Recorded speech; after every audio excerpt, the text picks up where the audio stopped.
So I'm not going to gavel down because the little wooden block's missing. So and after breaking my iPhone glass today, I'm going to spare that. I'm not going to do the same here. But anyway, I'd like to go ahead and call the meeting to order. And can we go ahead and take roll to establish a quorum? Really, there's no quorum on a subcommittee. All right. Well, we probably should Okay. take roll. Assemblymember Buchanan. Here. Cesar Diaz. Here. Esteban Almanza. Here. Assemblymember Kurt Hagman. Here. Kathleen Moore. Absent. Who's absent. Thank you. Right. Okay, and today we're going to be going into an in-depth look at currently how we determine new construction eligibility. So I'll let you go forward. Yeah, correct. And today, Ms. Kampminer will be presenting those topics on how we project those various enrollments for new construction.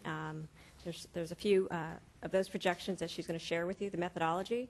And the last item that we're going to cover is some of the data we've been collecting over the last couple of years related to new construction. So I'll turn it over to Barbara. All right, great. Good afternoon. So as we went over a little bit last meeting as far as the basic concept for new construction eligibility, and what we had talked about last time was that the general concept is that new construction eligibility is basically the difference between the seats that the school district has available and the projected enrollment.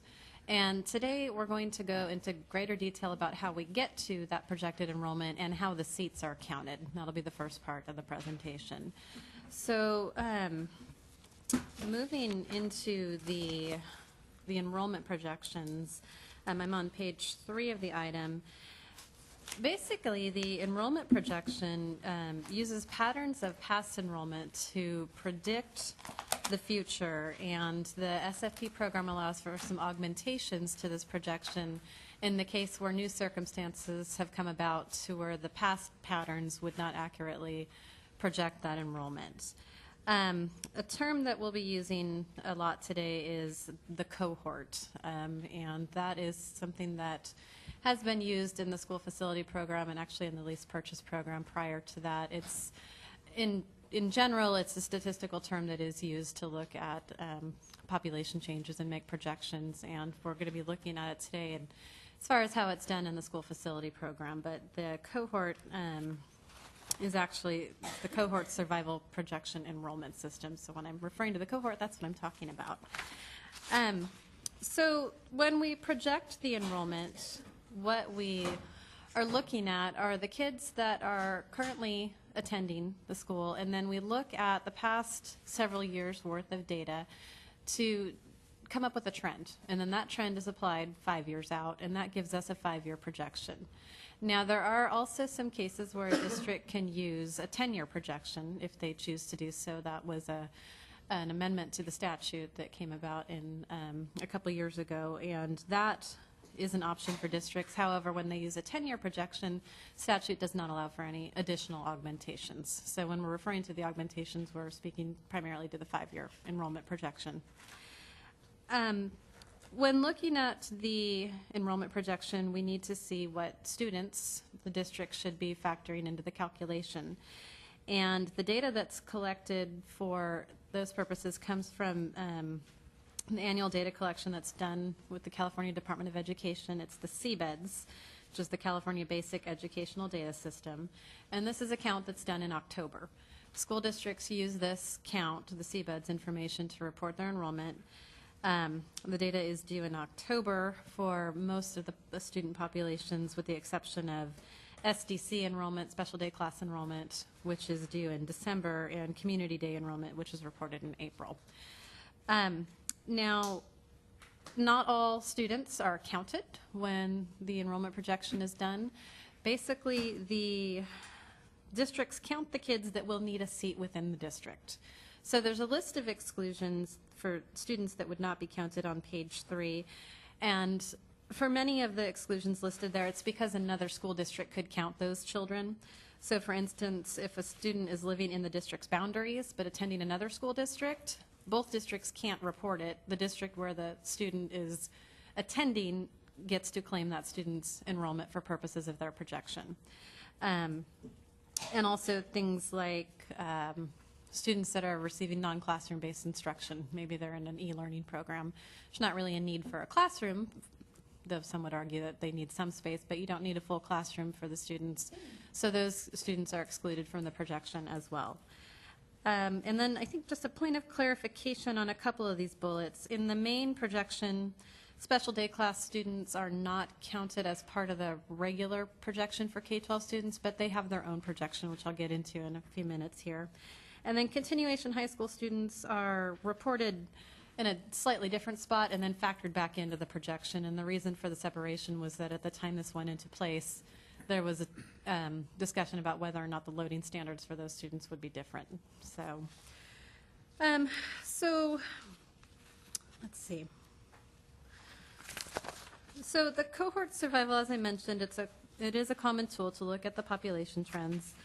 And it assumes that these trends are going to continue, and it determines the future enrollment, with the exception of kindergarten. Kindergarten, there's no prior class to compare to. What you're looking at is today's first graders, how many of them become next year's second graders? What's the rate of change between those two grade levels? And then the second graders, how many of those second graders go on to become third graders within the district? And you look at those enrollment patterns.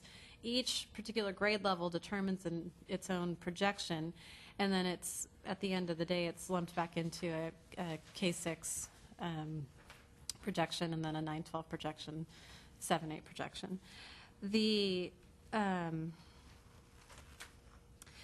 kindergarten enrollment is a straight across comparison. So you look over the past years to see what types of kindergarten enrollment you're seeing as a trend. So that is a one-year projection. Everything else is based off of the survival from one grade to the next.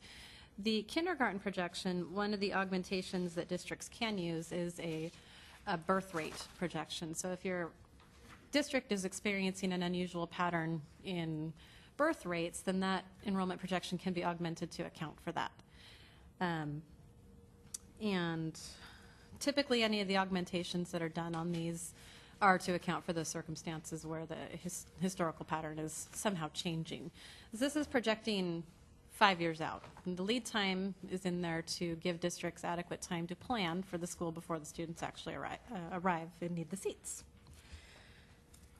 Let's see. Districts have a couple options when they're reporting their enrollment. They can either use a district-wide basis, or they can break their district into high school attendance areas. And I'm actually moving on to page 5 and 6 of the item. If you look at the graphic on page 6, we've got sort of a box representing our high school attendance areas. Of course, they're never perfect rectangles, but in this picture, high school attendance area 1, you see 3 empty desks. That high school attendance area, if there were kids coming into the school, they could accommodate the students with the seats that they already have available.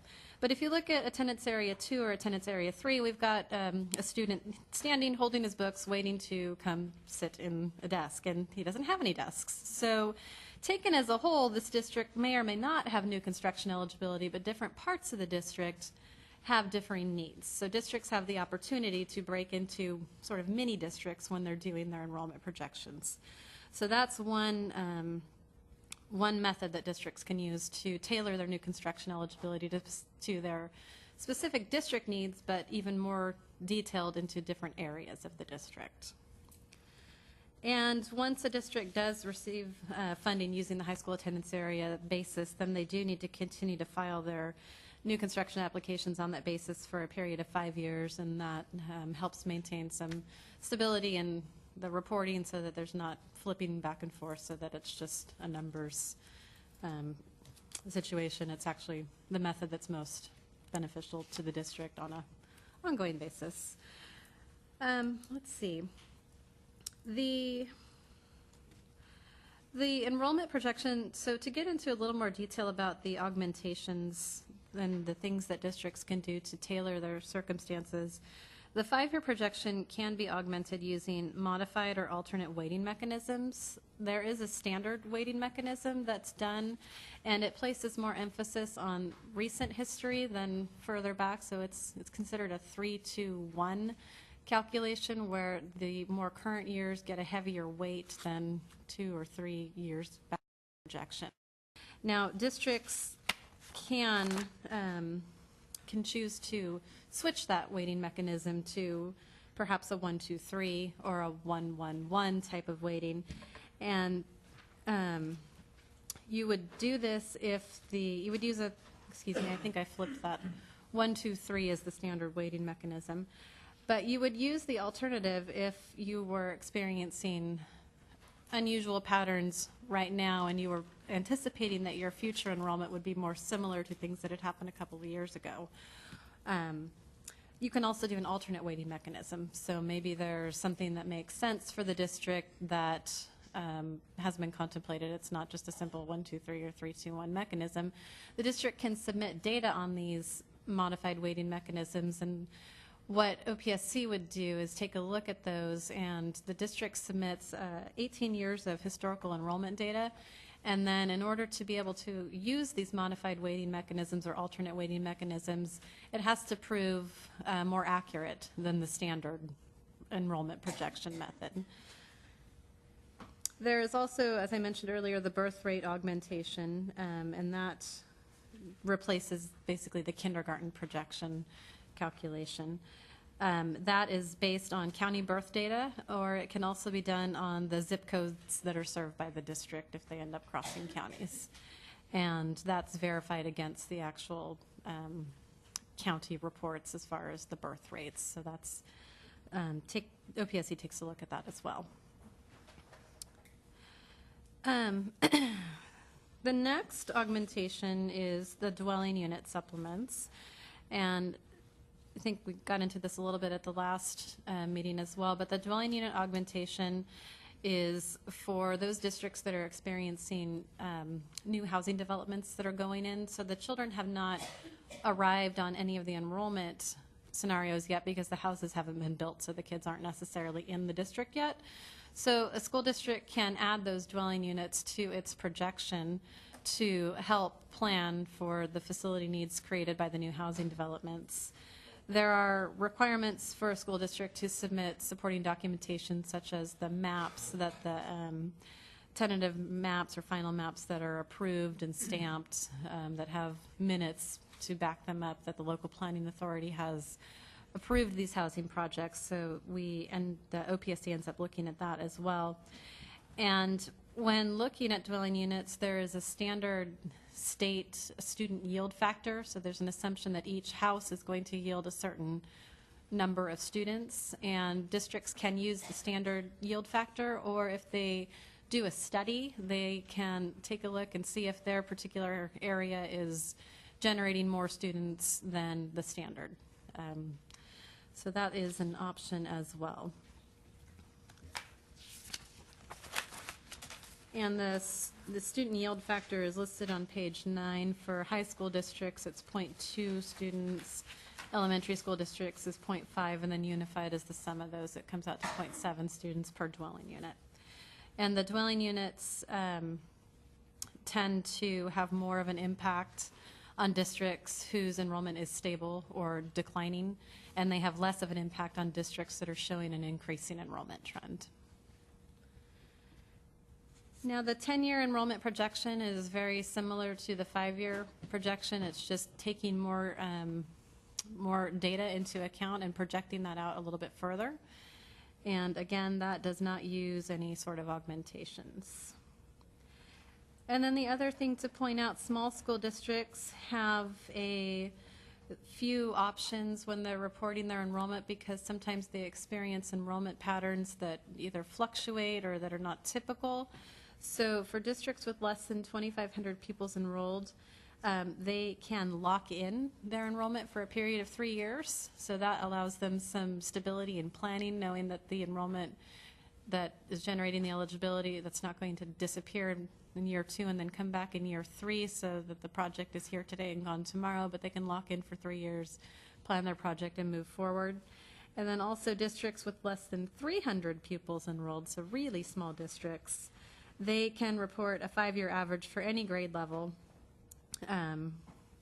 where the enrollment for that grade level has decreased by more than 50% from the previous year. We don't tend to see that very often because there aren't many districts in this situation, but there is there is a mechanism in place for districts that are that small. Because the smaller the enrollment, the fluctuations have a big impact on what eligibility is generated.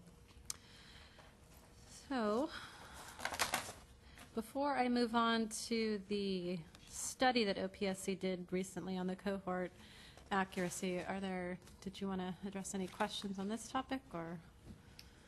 I have one quick question. So do we know, I mean, basically, we give districts a number of different options for determining enrollment projections. Do we ever take a look back at any of those to see which ones tend to be most accurate? Well, the next section takes a look at the basic cohort projection. For the other things like the birth rates, 10-year projection, we don't have enough data to do any sort of comparison on that right now because it's relatively new, and not a lot of districts have participated in it. So that is definitely something that we would like to take a look at as things keep moving forward. But right now what we have coming up next is it's a cohort study, and it's this, I think it's the second, maybe third time that OPSC has, second time that we've taken a look to see what the basic calculation does and what the accuracy level is for that piece of it, with and without dwelling units. Okay. Any other questions? Okay. Okay, so moving on to page 10 of the item, and this is the cohort enrollment projection study. And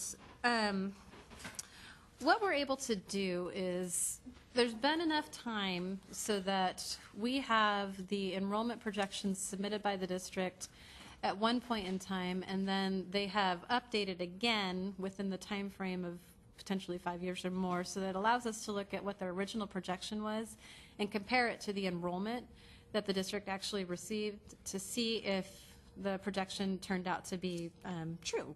So we took a look at all of the data that we had on file, and the time frame that we were looking at is the 2003-2004 reporting year to the 2011-2012 reporting year. And in this time frame, we got close to 1,400 adjustments for enrollment projections that were processed. This study looked at about 284, or approximately 20% of the projections submitted from school district from 2003 to 2012. So we were looking for matched pairs of data so that we could make this work. And so we did get about 20% of those were able to be used in the sample. The study, we had 162 distinct districts that we were able to look at from 37 counties. And we had the average enrollment of about 30,584 students. But when we omit LAUSD, it goes down to about 13,715 because that is such a large district that it does tend to change the numbers a bit. So, and then the smallest enrollment was 43 students. So looking at page 11, we've got the findings. Now the first table on page 11 shows the average trend and the overall inaccuracy. And this was taking the enrollment projection as submitted, basically with or without dwelling units. So for all of the projections that we had, how did it compare to the enrollment based on whatever numbers that projection generated? And the average trend is just how close it was to the actual enrollment. And then the overall, we're using the term inaccuracy, accounts for some districts it projects over the enrollment, and some districts it projected under the enrollment. The positives and the negatives tend to wipe out some of the numbers, so the overall inaccuracy percentage is the absolute value there, and so that's probably the number that's more helpful to look at is the when you're looking at whether or not it was accurate. Now, the non-severe and the severe columns, their overall inaccuracy percentages are much higher at 18% and 37% respectively, and that is a function of, in part, of how the calculation is done. The K-12 calculation, the average, is applied to SDC enrollment, and it makes the assumption that SDC enrollment follows the same pattern as K-12 enrollment. That may not be true. We don't have any answers for why it's not appearing to work out that way. Some districts might be able to speak better to that, but the enrollment projection does tend to work a little bit better for just the straight K-12 students. So After we took a look at that, we wanted to see if dwelling units had any sort of impact as well. So what we did is we took the enrollment projections that were submitted with dwelling units. We reran the numbers without the dwelling unit augmentation. So using the same enrollment that the district had reported, we simply took off the dwelling unit augmentation and we compared that to the actual enrollment.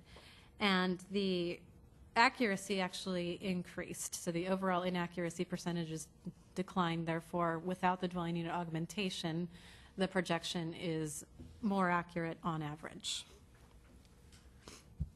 And then we've included the scatter plots on page 12 through 16, 12 through 19, so you can kind of see where the outliers fall and everyone's kind of falling close to the actual enrollment there. So overall, the accuracy, not too bad for a 5-year projection.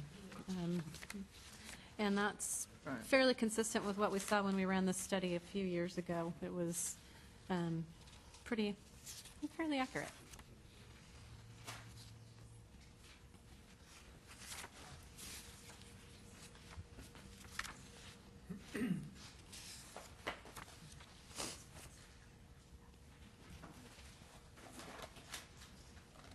Well, they're all scattered around the trend line, but overall, it seems like we have far more that are overestimated than underestimated, right? Yeah, they are showing a little bit Reflects your higher. overall average. Right. Right. With dwelling units included. Without the dwelling units, they tend to be just a little bit under projecting. Right.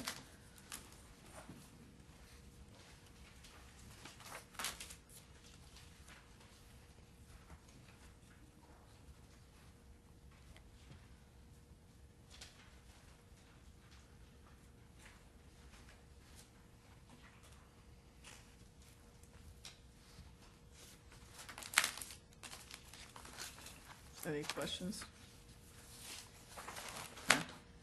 Okay. So that's the enrollment piece. So that's step 1 of the equation. The next piece, beginning on page 20, looks at inventory, classroom inventory, and it kind of gets at the question of what, for the purposes of SFP inventory, what is considered a classroom? Now, once we determine whether or not it is a classroom, we've got state loading standards, so we assume that if we're calling it a classroom at the K-6 level, we're going to assume that 25 children are in there. At the 7-12 level, 27 children are loaded in there, and then non-severe is 13 and severe is 9. But to determine the actual capacity that a school district has, there's a number of steps that a district takes when establishing that. Now, the classroom inventory is done as a snapshot in time, so it's done one time for new construction. It's done one time for modernization, which we'll touch on in the future. But the district reports a gross classroom inventory, and then there are some classrooms that can be excluded. So the result of that, plus a couple other things, is the classrooms that are considered available to house the projected enrollment. On page 21, we've got a very basic, very tiny school site map that would show an elementary school that has 6 classrooms, a library, a multi-purpose room, and an administration building. Now, at the basic level, when we look at this site map, one of the classrooms, the one kind of in the middle of the campus there that was built in 1982, is less than 700 square feet. So that, by the SFP regulations, is not considered a classroom. It's too small of a space to be a classroom, even if the school district is using it as one. So when they're doing the classroom capacity, we would look at this site, and at the basic level, we would say there are 5 classrooms there, not 6. So that one that is under 700 square feet does not count against the district. I'm actually going to skip to page 23 and 24. We've got a listing here of what types of spaces are counted as classrooms, and then there's a list of the classrooms that are excluded. Some of the things to point out as far as the gross classroom inventory of what should be counted: if it's under contract and not built yet, even if there's no school there, if it's under contract, it would be counted in the gross classroom inventory. If it was originally built as a K-12 classroom, if the district's using it as a preschool, it still counts for K-12 classroom usage because K-12 students could be put in that classroom. Converted to a non-classroom purpose, if it was built as a K-12 classroom, it would still be counted. Let's see. Included in a closed school. That's another one that comes up a lot. So the district has closed the school. That entire school campus, the classrooms on that campus still need to be counted for purposes of determining the classroom inventory. Now looking at the other list, once you've determined everything that should be counted, here's where we start taking off things like the classroom that's less than 700 square feet. If it was, for instance, a preschool, used as a preschool, at a school that's been operated on a year-round schedule and continually used at least 50% of the time for the 5 years prior to the submittal of the application, then you can exclude that classroom. Trailers, anything on wheels, that's not counted as a classroom. If it's owned but leased to another school district, that is also excluded from the district that is leasing it out. So the district that is on the other end of that transaction would count that in its capacity. And so those are just some examples there. The other thing that is factored in, and I'm going back to page 21, the other thing that's factored in when we look at the classroom capacity, once the districts determine the total number of classrooms and after the exclusions have been adjusted for, there are options as far as how they report the classrooms to us. They can choose to, and you can run both these options and see which one is beneficial. And by beneficial, to generate new construction eligibility, you're looking for the method that would report or show the least number of classrooms. There is a method that has a 25% exclusion for portables. So basically, there's a certain number of portables that are okay to have in the district, and anything over that is called an excluded portable. And you can use new construction eligibility to replace those portables, and then that excluded portable comes off of your excluded portable inventory. So it helps with districts that had to put a lot of portables on their campuses. That's not held against them. A certain percentage is okay, and then anything over that doesn't count. And then also there is capacity that's added potentially to a school district to account for if a school district is not using year-round education. So part of the law requires districts to alleviate about 6% of their capacity by using year-round education. So you wouldn't, in theory, need space for those students because multiple students are using the same space at different times of the year, in a very, very broad definition there. So there's an adjustment that's done to the district's capacity to add back in 6% if the district is not, it does not meet the requirements for a waiver on this.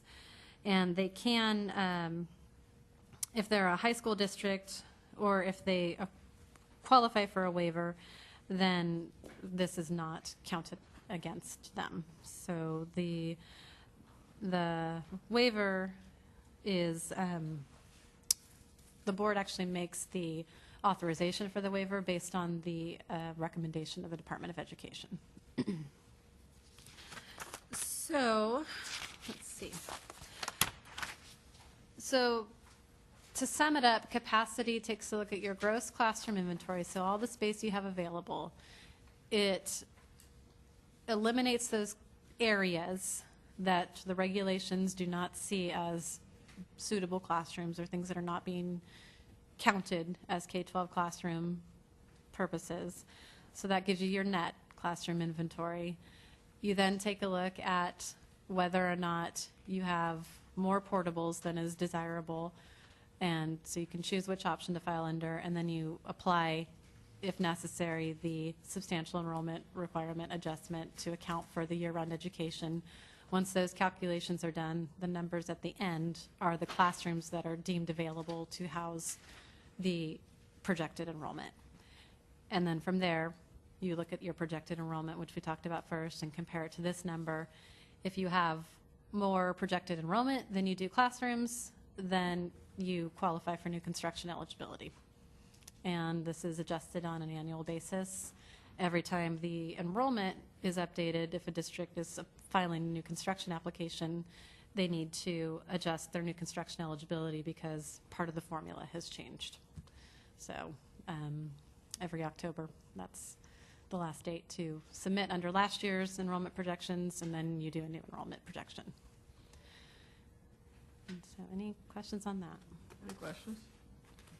Okay. So we fund portable classrooms, right? Yes. So theoretically, it's possible that we fund classrooms that we don't count towards capacity? Yes. In the initial count, yes. So when you have an excluded portable, you do not have to replace it with a permanent classroom. It's a little bit different than programs like the Overcrowded Relief Grant Program where you are removing portables off the site. In this one, the classroom is basically ignored, and you generate new construction eligibility, and that new construction eligibility can be used for permanent or modular or portable construction. And we provide the same grant amount for a portable as we do for permanent construction. Yes.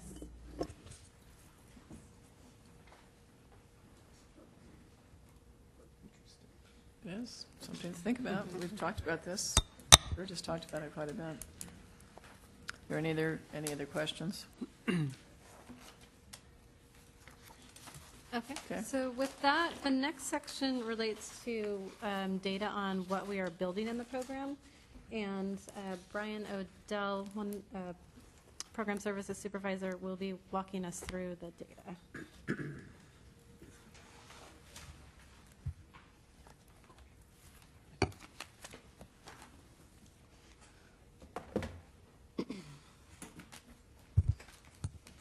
Hello. As Barbara mentioned, I'm Brian Odell, Program Services Supervisor for OPSC. And if we turn to tab 5, page 25, what are we building? We just have a few charts that are collected from the PIW and also from information collected on the application for funding regarding the facilities that were actually constructed for new construction and also a charter school facility. So it doesn't include critically overcrowded schools, overcrowding relief, modernization programs. It doesn't include any of those. If we turn to page 26, facilities built, this graphic shows, or it focuses on the core facilities that were built. So it lists restroom buildings, admin buildings, MPRs, library, some of those core facilities.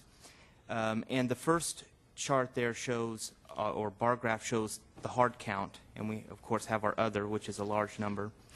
And then if we look at classrooms versus non-classrooms, the point of trying to show the classrooms versus non-classrooms is classrooms is the vast majority of what the program is built in new construction. That's appropriate. That was a purpose. And so to try to give some perspective that there's a lot more of that than all of the other facilities combined, but we still see a large number of non-classrooms that were built. The second bar chart there shows the actual square footage in millions of what all of them added up to based on the PIW submitted. So it's not every single new construction or charter project, but just the ones that we have PIWs for.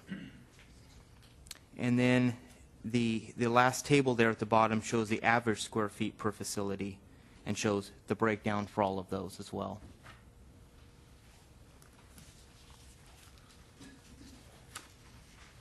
And so the next chart on page 27. When you show the average square footage in classrooms is 1,280 square feet, what are you including in that count there?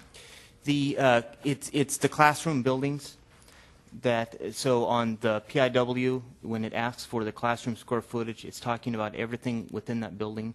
So if you have an indoor hallway, that average is there even though the classroom may be 960 square feet. That's correct. Okay. Right. Mm-hmm.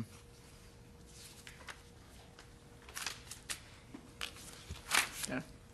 On page 27, it lists the square footage per pupil housed. And this was a calculation by taking the total square footage indicated on the worksheet for all the different types of facilities that we looked at, and then divided that by the total number of pupils that were requested for that particular project. So there could be some different variations, but it does show the additions versus the new schools. So for each pupil grant that was provided for that type of project, that would be the square footage that actually was constructed for that.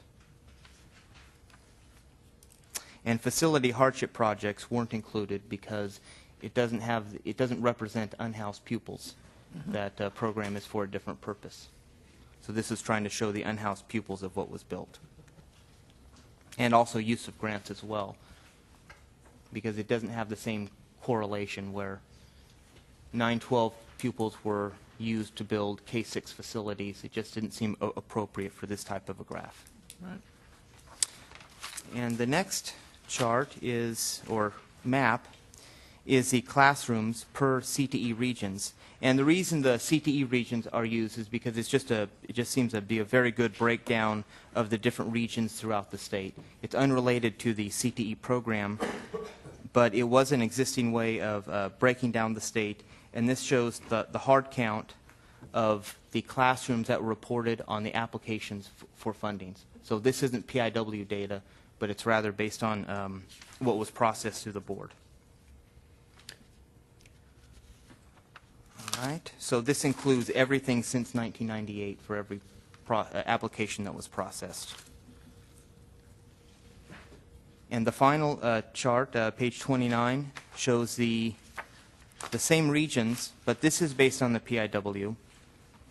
And this shows the permanent, modular, and portable square footage that was reported per region. And again, this is the new construction and charter projects for the PIW.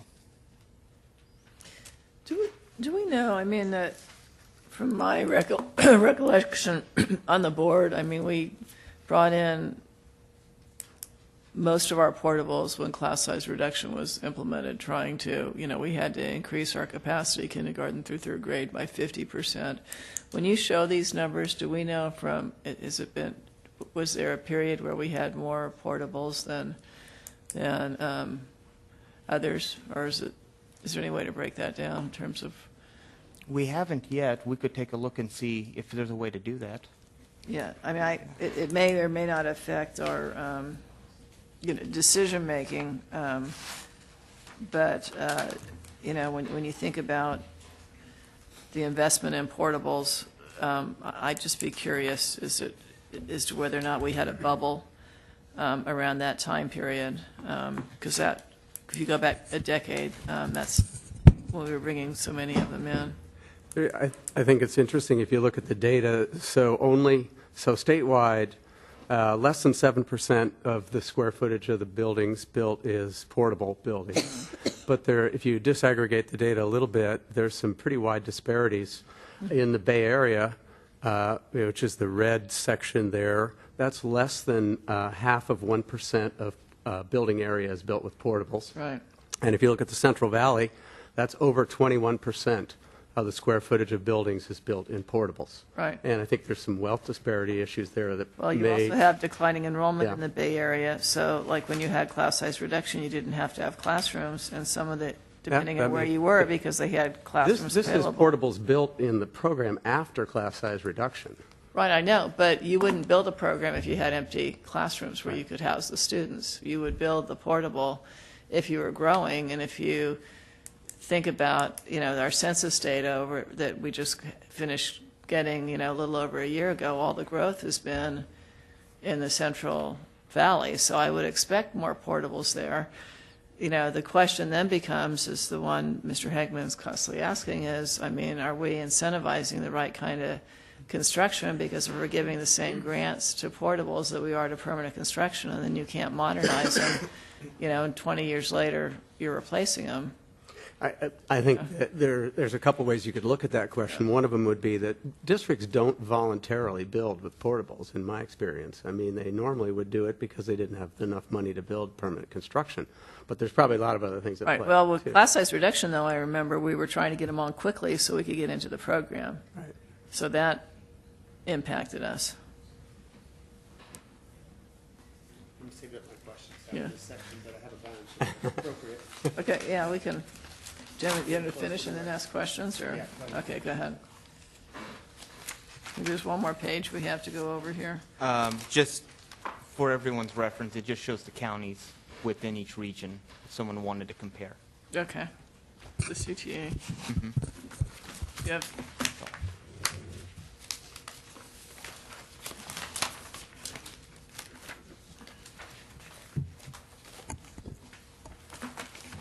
Go ahead. Sure. Okay. I appreciate the report. It's enlightening in some different ways. I'm surprised. I mean, it roughly averages about 10% for the portables per region, which isn't too bad. But obviously, I still have always had the problem of paying the same amount for a portable building as a permanent building, whatever that definition is. Even with the new construction techniques, you can make something pretty portable, very affordable, but still have the lifespan of a brick and mortar or a stud frame type building. One of the issues that we've been concerned with or future concerned with is sometimes boards are very short-sighted. So you may have eligibility, especially with the delay in building, that you may not need the classroom space even though you're eligible because you predict these people coming. But right now, the public pressure is for one of these other, quote, other buildings that may not actually be a classroom. And when we give them the money and they go off and build it, they're compliant. And then 10 years down the line, the new board faces, they're not eligible no more because they got the money, but now they don't have the classroom spaces. So now we go critical overcrowding. How do we put into the fact, or somehow put in checks, that if you give money for new construction for classrooms, they're actually growing the number of classrooms in the right space for the right purpose and not necessarily these other buildings? And I guess the second part of that is, looking at your chart with all the different kind of buildings built, everything from performing arts to standalone cafeteria, a lot of others, which conference rooms and resource rooms and staff rooms, those type of things. How do we keep the locals having the freedom to do this, but at the same time not the taxpayers or the residents of California long-term being faced with the thing that the schools are overcrowded because we've built the wrong type of stuff? Is there a standard layout for a school, so to speak, that we should be hopefully funding with the amount of money? So if I build a great pool and gymnasium, but I got portables, and now I'm good as a school board member for 15 years. I'm off the school board, but now new guys come in. My portables are falling apart, but I got the state-of-the-art pool and gymnasium. You see what I'm saying? That it's that mix of stuff, and we're building the school classrooms in the right place. It sounds like your formulas, your math worked out, the predictions and stuff, but that's in a 5-year study. Are we looking 10, 15 years in advance? Are we building the right things to actually house students in a classroom? The way the program works right now is we do take a look at the unhoused students based on the formulas that we just talked about in terms of projected enrollment versus capacity. Once a district has the eligibility, meaning unhoused students, then they submit funding applications. And the funding application, that's where we take a look to see that there's classrooms in the plans. There are a few exemptions, but for the most part, to qualify to use that eligibility, we need to see classrooms, that you're building classrooms in the project. Along with that, they can also be adding additional minimum essential facilities, but the main check for us is usually the classrooms. There are provisions in the regulations right now that allow districts to use some of that eligibility for non-classroom space in terms of what we call use of grants. So they basically use the eligibility to build other facilities instead of classrooms. But for the most part, the general requirement is that they have to have classrooms in the plans to qualify for funding. But for that, the later part of it, there may not be a lot out there. Mm-hmm. What's the logic behind that? Why would we give them the opportunity to use their eligibility for future number of students coming in, but not have the capacity to take those future students and let them build other buildings? That's something that could be changed, could be looked at in terms of changing. That's the way the program works at now. The other thing that the program allows right now, there's flexibility to use eligibility from one grade level to another. School districts have to submit a school board resolution saying that they can house these students through other means. Sometimes it's loading a higher classroom standard, but that's part of what we have in the program right now, and that's something that could be looked at because it is right now through regulation in terms of limiting or changing that current process. And I feel for these schools that want the other facilities. It actually rounds out the students' experience going through school. And hopefully we're doing the adjustments. God knows we pay enough for these schools that hopefully they'll get all their buildings. But I would like to see some safeguards that if we're giving expansion or new eligibility for students, that it's actually doing for capacity of those schools and at the right campus. Either into the existing campus or new campus. So we're not saying, well, I have this eligibility at one high school area, but I'm really building them over here because I'm going to beef up the school, and all of a sudden these students have to be shipped or something. I mean, how do we balance that flexibility at a local level but still have the guarantee that they're not going to come back to us or the students are going to suffer because they have overcrowded classrooms later? And I'm hoping that can be done by you supervising. Hopefully it's not rules and regulations that put everyone in boxes. I'm hoping that's something you can look at, you can read the numbers, and you could make a judgment call and say, okay, this makes sense. I'm just trying to figure out when that eligibility may be used for a non-classroom or non-classroom type project. It could be with classrooms and some other buildings, when that scenario may go through and how that be justified. I'm using new student justification or eligibility, but I'm building a new cafeteria. I just, what can you kind of give me an example of a scenario that may work? Can I piggyback on that a little bit? We do our enrollment projection using the 5-year cohort, because if you use a 10-year cohort, you can't add in new dwelling units, right? You can't augment it. Correct. So then we augment that based on tentative maps and whether or not we're using the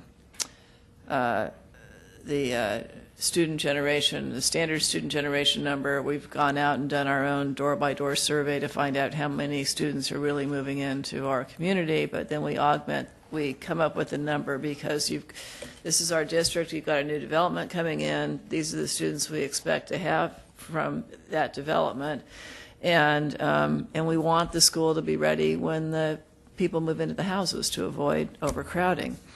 But when you have a situation like you do in today's world where some developers aren't ready to build right away or they're extending their tentative maps, a district hangs on to that eligibility, okay? But they don't need to build the school yet because the developer's waiting a year or two or whatever to start construction. In the meantime, over in this part of their district, it's like, we have 3 schools without multi-use rooms, and we want to take and use some of that eligibility to build our multi-use rooms.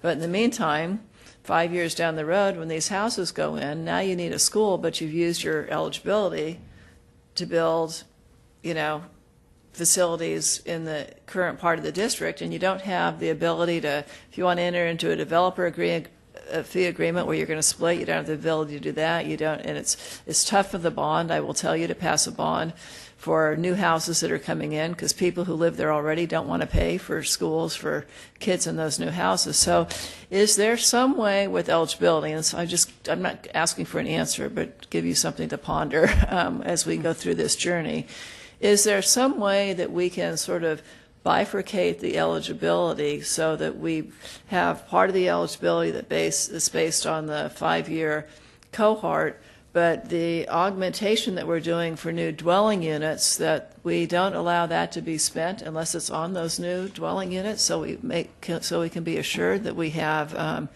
eligibility for those students when they do move in, And the other question I would ask of all of us to think about or again ponder is that, there were schools that were built 40, 50 years ago that never had my kids went to elementary school that never had a multi-use room. We finally passed a bond after the 5 of them were out. Then they went to a middle school that never had a gym, and we built that. So I would think with the grant amounts, we would be expecting schools to have these kind of core facilities, even though we haven't defined them.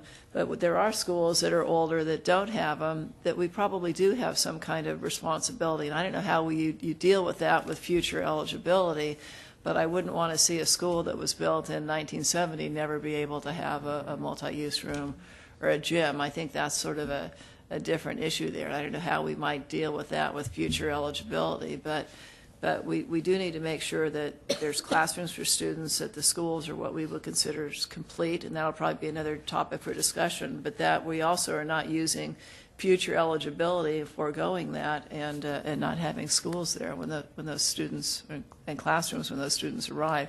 Because people don't want to drive their kids 5 miles across town to a school. They want their kids to go to a school in their neighborhood. We can definitely take a look at that. So I have one other question on the year-round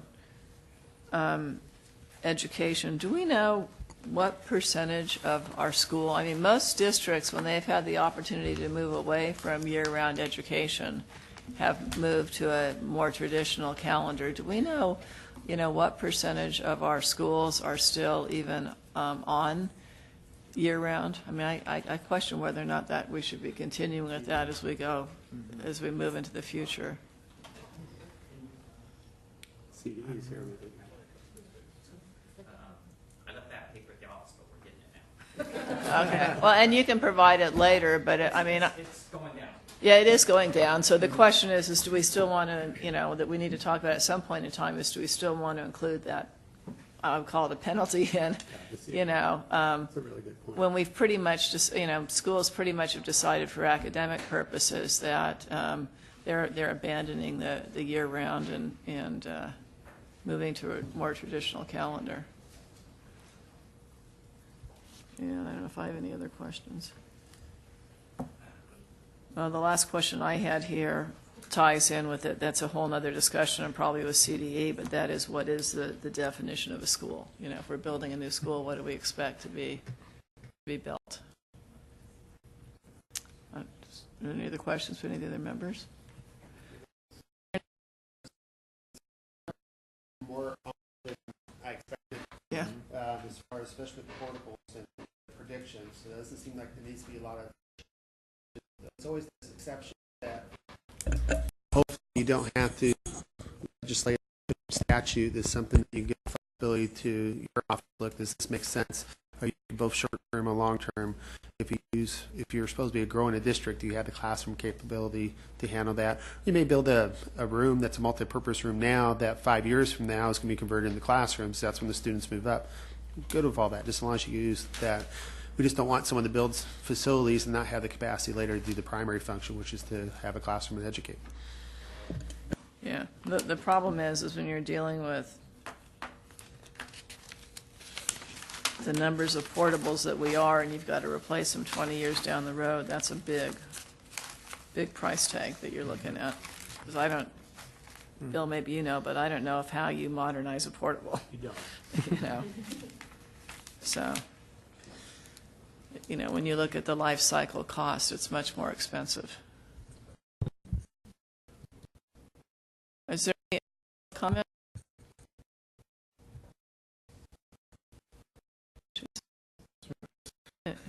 No comments? Well, boy, it's nice to get out of here in an hour, isn't it? Yeah. So then we will adjourn this meeting. We've got a number of others coming up on modernization and the others. So hopefully, the plan is to continue with these informational meetings so we have a good, solid foundation, and then we'll start doing the hard part in terms of talking about, any changes we'd like to see in the program as it moves forward. So thank you very much. Thank you.